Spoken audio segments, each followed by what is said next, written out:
Mr. Aldridge, you can come back now. The pediatrician's assistant gave me a sympathetic smile before stepping aside in the open doorway, allowing entry while I carried the infant seat to the doctor's room.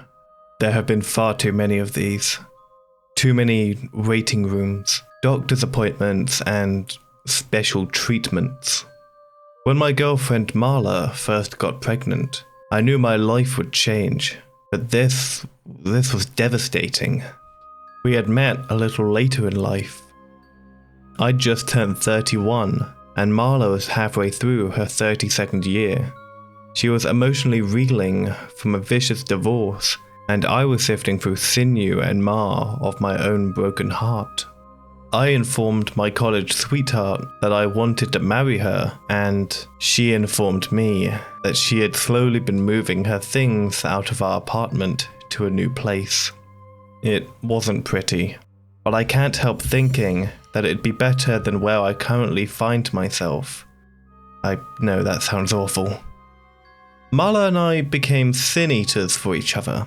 Truth tellers, if you will. We told each other the brutal things our blinded hearts had overlooked in order to move on.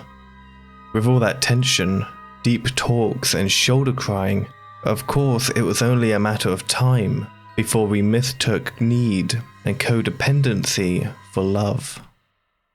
Things weren't that bad, but I think somewhere in our heart of hearts, we both knew we had settled.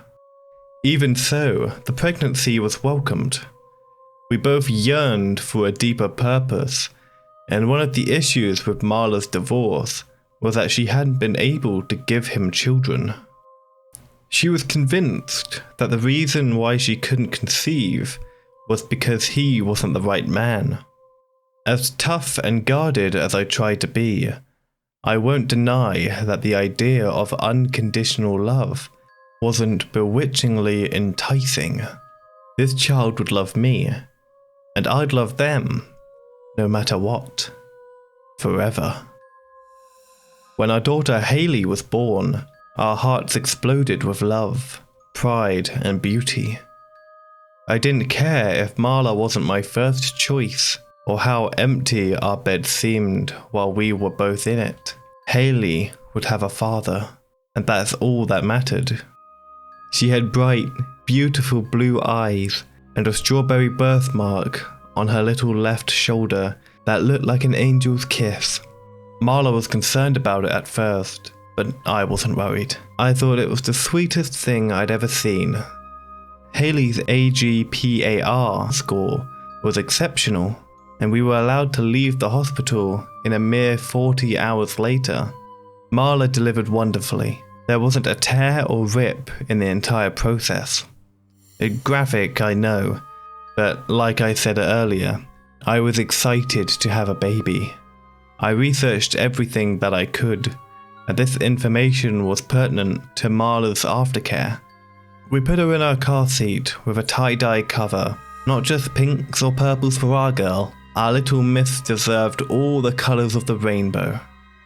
The first 10 days of parenthood seemed almost perfect. Then it all changed. Hayley began rejecting Marla's breast milk. The baby that slept through the night the week before was now up every hour with inconsolable anguish. We tried everything, feeding her regular formula, soy formula. We drove her in the car, burped her, changed her, ignored her to cry it out. Sleeping in shifts wasn't possible with such a small apartment, which is how I figured out driving her in the car was useless. I was giving her a bath one morning, and I noticed something strange.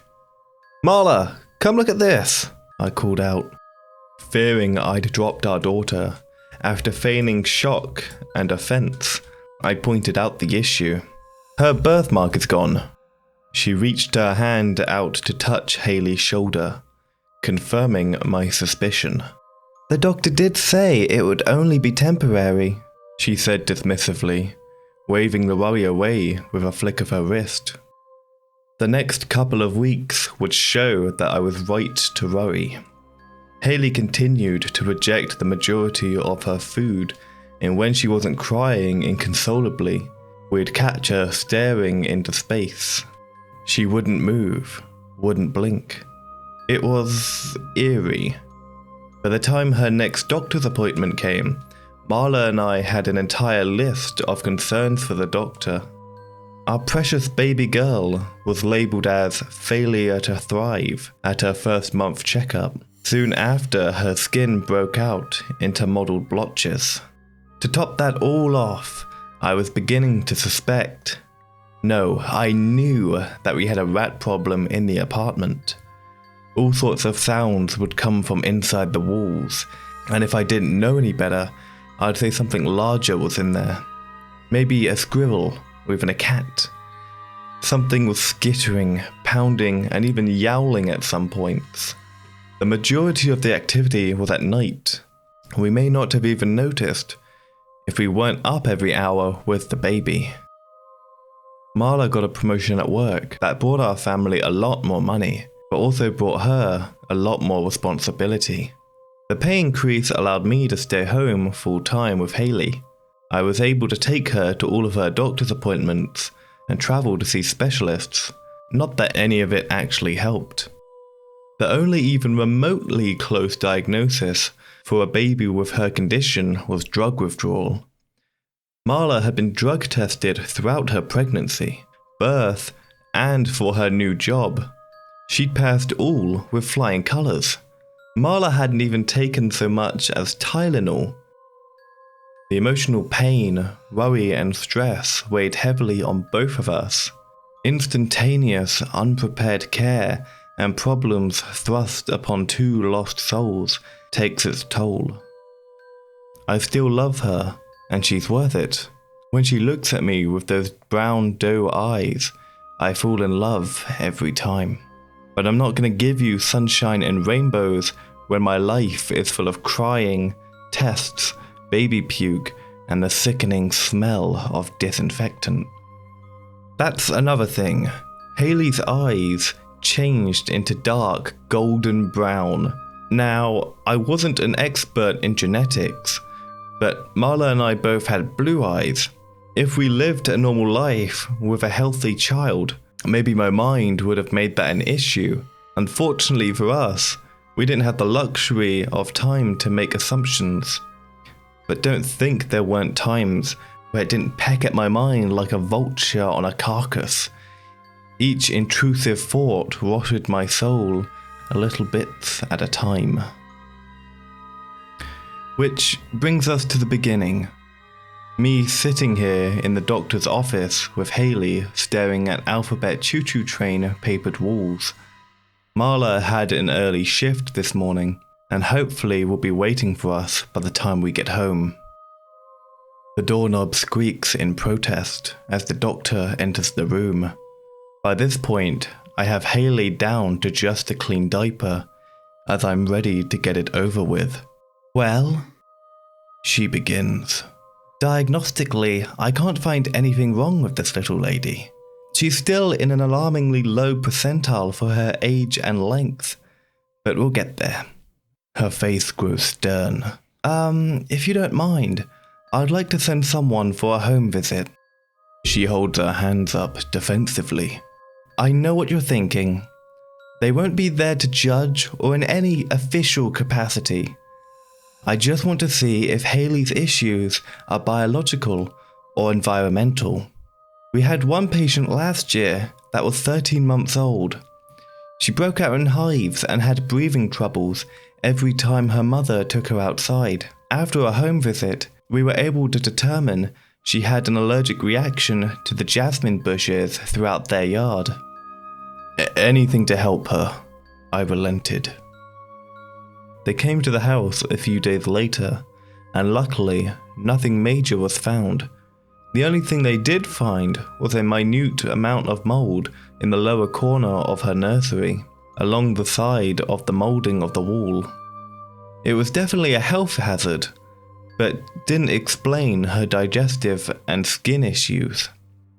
Her respiration and breathing were fine. Those were the few areas where Hayley excelled health-wise, in fact. After they left, I decided to inspect the area. It seemed like an easy enough fix. Just remove the molding, scrub it with bleach, and let it dry. I pulled off the molding, which wasn't even attached properly, revealing that the wall behind it had been knocked loose. The state of the wall was so bad that 2 of my fingers slipped right through the drywall, the gypsum crumbling like mud in my hands. The earthy, toxic smell made my stomach retch and my head spin. As I removed my hand, I saw the partial part of a foot peeking out from the inside of the wall. The police arrived almost immediately. I met them outside, holding my daughter to my chest tightly. Marla pulled into the driveway, stunned to see 2 cop cars with sirens blazing, parked on the curb by the mailbox. I grabbed her with my free arm as she tried to run into the house. After she saw the baby was safe in my arms, she relaxed enough for me to tell her what was going on. 3 of the 4 officers on scene emerged from our once safe and quiet home. We were utterly stunned at what they found. A man and a woman so filthy that it was almost impossible to tell their age or distinctive features. Whatever teeth they had in their better years had been smoked away a long time ago. The man's face had been covered in scabs, some healed and some kept open by years of habit and miscare. His companion didn't fare much better. Their eyes were jet black orbs. They twitched and spasmed with jitters of addiction as police led them through our yard. The 4th police officer stepped slowly through our doorway. He was struggling to blanket an infant child. I pulled Hayley away from my chest to look at her, almost unable to believe what I was seeing. The officer had bundled the baby by now, and she looked at me. She was a gorgeous baby, one with blue eyes and a strawberry birthmark on her little left shoulder. I am terrified and have no idea what to do. I don't know when the switch took place, and have no idea what to do next. The police took the baby, our baby with them, to get her checked out by a medical team. We're doing all that we can to get her back into our care, but until then, the child we do have is a mystery to me.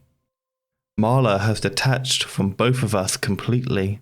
Hayley's health seems to be getting better, but her eyes get darker every day. They're a coffee brown now, almost black. There's definitely something wrong with this baby.